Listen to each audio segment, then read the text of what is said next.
The interview is over. I think it went well, but my brain is just... Empty how? I know I'm supposed to send a thank you email. Everyone says you have to, but I'm staring at a blank screen. It feels like a final test and I don't know any of the answers. What am I even supposed to say? What do most people say? Something like, "Dear manager, thank you for your time. I enjoyed learning about the role. Best regards, Mark." That sounds polite, professional, safe. Exactly, but it also feels useless, like a ghost. It's there, but it does nothing. Does anyone even care if they get an email like that? That is the right question, but maybe we can ask it a different way. Okay, What if the goal of the email is not to say thank you? but it's a thank you email. It's in the name. The name is just a habit. Most students think the purpose of this email is to show good manners. They see it as looking back at the interview that just happened. Right, thanking them for the meeting. But the most effective candidates don't use it to look back. They use it to look forward. They use it to influence the decision that is about to happen. Influence it? How? It's just an email. You can't write a whole essay. You don't need an essay. You just need to change the purpose. Stop thinking of it as a thank you note. Start thinking of it as your final, tiny piece of marketing. Marketing myself? I thought the interview was for that. It feels a bit desperate to keep going. Not if you do it correctly. The interview is a long conversation. It's full of information. A hiring manager might interview 10 people. Their memory will be crowded and confused. So the email is a reminder. It's more than a reminder. It's a tool to guide their memory. You don't want them to remember everything. You want them to remember the one thing that makes you the perfect choice. Your email is how you help them do that. It's how you reinforce your message. Okay, so I shouldn't just say thank you for your time. I should remind them of something I said in the interview, like my experience with a specific software. That's a common approach. Many people try to summarize their skills. As we discussed, I have 5 years of experience in. That sounds good. It's professional. It is, but think about the manager reading it. They already have your resume. They just spent an hour talking to you. Do they need a summary? Probably not. So it's just repeating information. Exactly. It adds no new value. It doesn't make their decision easier. It's just noise. The real opportunity isn't to summarize your past. It's to connect to their future. What do you mean, their future? Every hiring manager has a problem. That's why the job exists. Maybe sales are low. Maybe a project is behind schedule. Maybe the team is disorganized. In the interview, they gave you clues about their problem. Yeah, they mentioned they were struggling to organize customer feedback. Perfect. A generic email summarizes your skills. A powerful email connects your skill to their problem.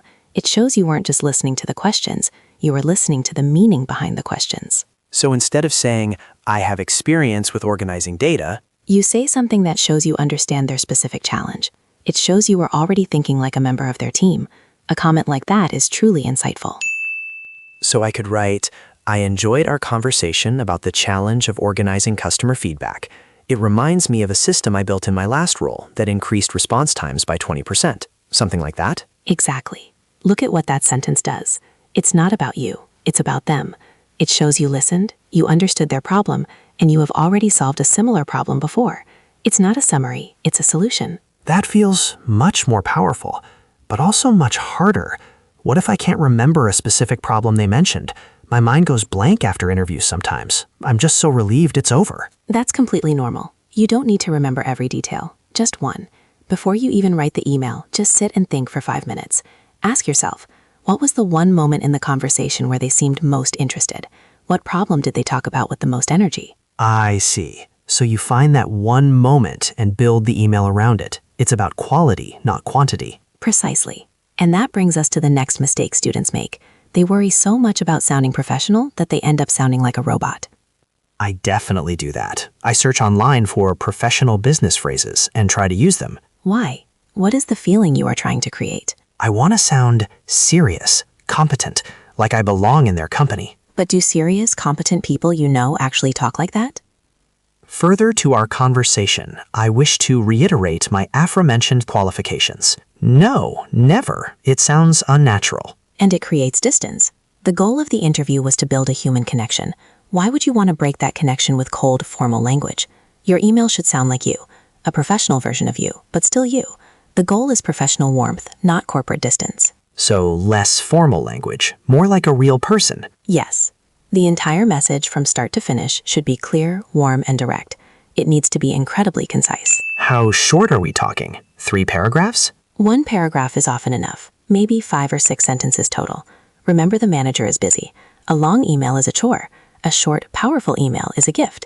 It respects their time. That's a relief. I always thought longer was better, that it showed more effort. It shows you spent more time writing, but not necessarily more time thinking. A powerful message doesn't need a lot of words.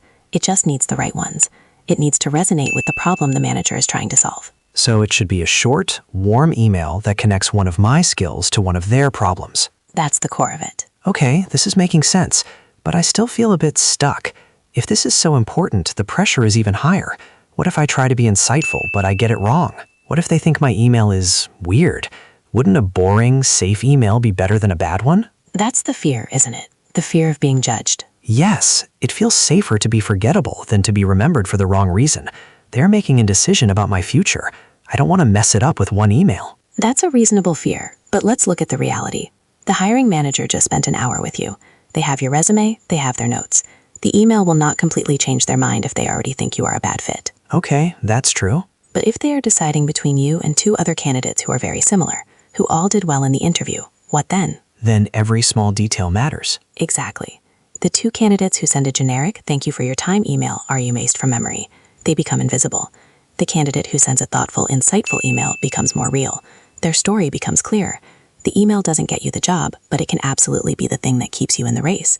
It's a very subtle advantage. A subtle advantage. I like that. So it's not about being aggressive or trying too hard. It's about being helpful. You've got it. You are helping them make a better decision. You are making their job easier. Think of it as a simple system with 3 parts. Okay. First, a genuine, specific thank you.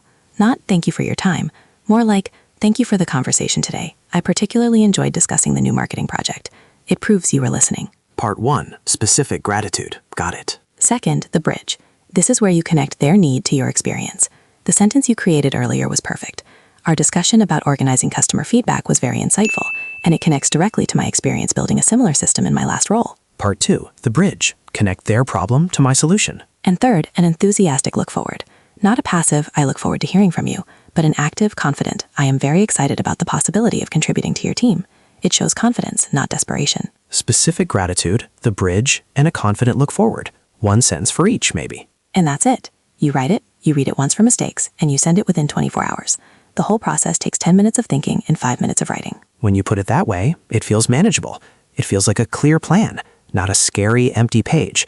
I just need to remember to be concise. Yes, a concise message helps you reinforce the main point you want them to remember. And that point should be insightful, connecting my skills to their actual problems. It should. It needs to resonate with them personally, not just sound like a generic business email. It's a subtle shift in thinking. The goal isn't just to be polite. The goal is to be helpful, to be remembered. Exactly. So it's not a test. It's just a conversation that continues for one more email. It's just helping them remember why they liked you in the first place. Now you understand it perfectly. That feels so much better. A lot less pressure. We're Mark and Sarah, and this is Modern Skills in English. If there's another part of the job search or any professional situation that feels confusing, let us know what it is. You can share your ideas in the comments.